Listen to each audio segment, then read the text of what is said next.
আসসালামু আলাইকুম। আশা করছি আল্লাহর রহমতে সকলে ভালো আছেন। আপনাদের দোয়া আমিও খুব ভালো আছি।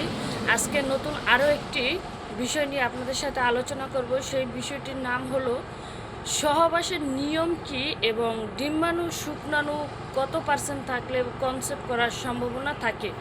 এই বিষয়টি আজকে আপনাদের সাথে বিস্তারিত আলোচনা করব।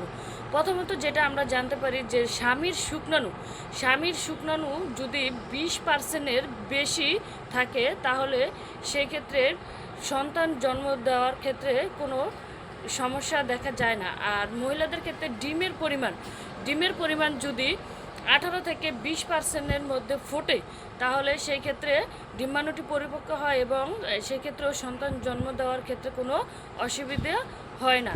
তাহলে আমরা বুঝতে পারলাম যে স্বামীর শুক্রাণু 20-এর উপরে এবং স্ত্রীর ডিম্বাণু 18 থেকে 20-এর মধ্যে ফুটতে হবে। এবার আসি সহবাসের সময় কিভাবে সহবাস করতে হবে এবং কোন সময় সহবাস করলে বাচ্চা কনসেপ্ট করার ক্ষেত্রে সবচেয়ে প্রযোজ্য হয়।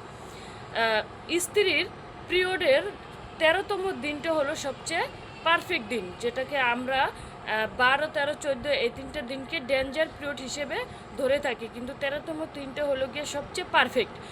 12, 13 এই তিনটে দিনও, কিন্তু 13তম দিনটা হলো সবচেয়ে গুরুত্বপূর্ণ।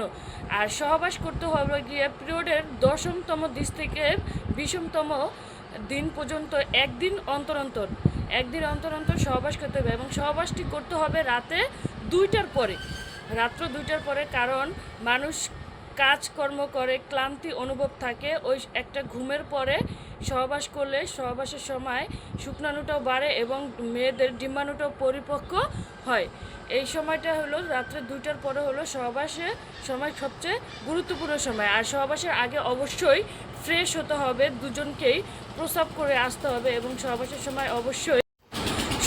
সময় অবশ্যই কোমরের নিচে একটা নরম তুলার বালিশ দিতে হবে এবং সহবাসের শেষে কম হলো 1 থেকে 2 ঘন্টা পর্যন্ত সোজা হয়ে শুয়ে থাকতে হবে। কারণ সোজা হয়ে শুয়ে থাকার কারণ হলো যে শুক্রাণু যখন ডিম্বাণুর কাছে প্রবেশ করে সেক্ষেত্রে যদি আপনি নড়াচড়া করেন বাধাগ্রস্ত হয়ে শুক্রাণুটাও ফেরত চলে আসতে পারে। এই কারণে 1 থেকে 2 ঘন্টা পর্যন্ত শুয়ে থাকতে হবে এবং এই সময়ের ভিতর কোনো প্রস্রাব করা যাবে না। এবার আসি খাবার নিয়মে, কি খাবার খেতে হবে এবং কি খাবার খাওয়া যাবে না, কোন কাজগুলো করা যাবে এবং কোন কাজগুলো করা যাবে না।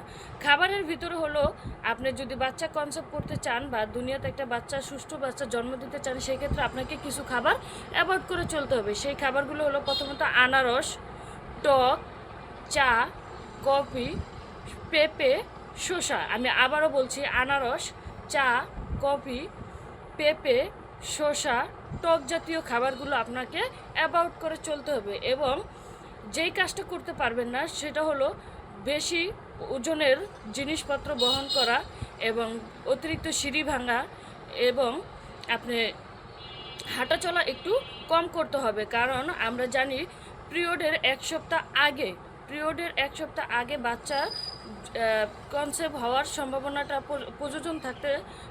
ক্রোমোজোমটা প্রযোজন করতে থাকে। সেই ক্ষেত্রে এই কাজগুলো অবশ্যই করা যাবে না। আশা করছি সকলে আমার কথা বুঝতে পেরেছেন। তো পরবর্তী ভিডিও আসবে আবারও, আপনারা অবশ্যই আমার ইউটিউব চ্যানেলটি লাইক এবং সাবস্ক্রাইব করে দেবেন। ধন্যবাদ সকল।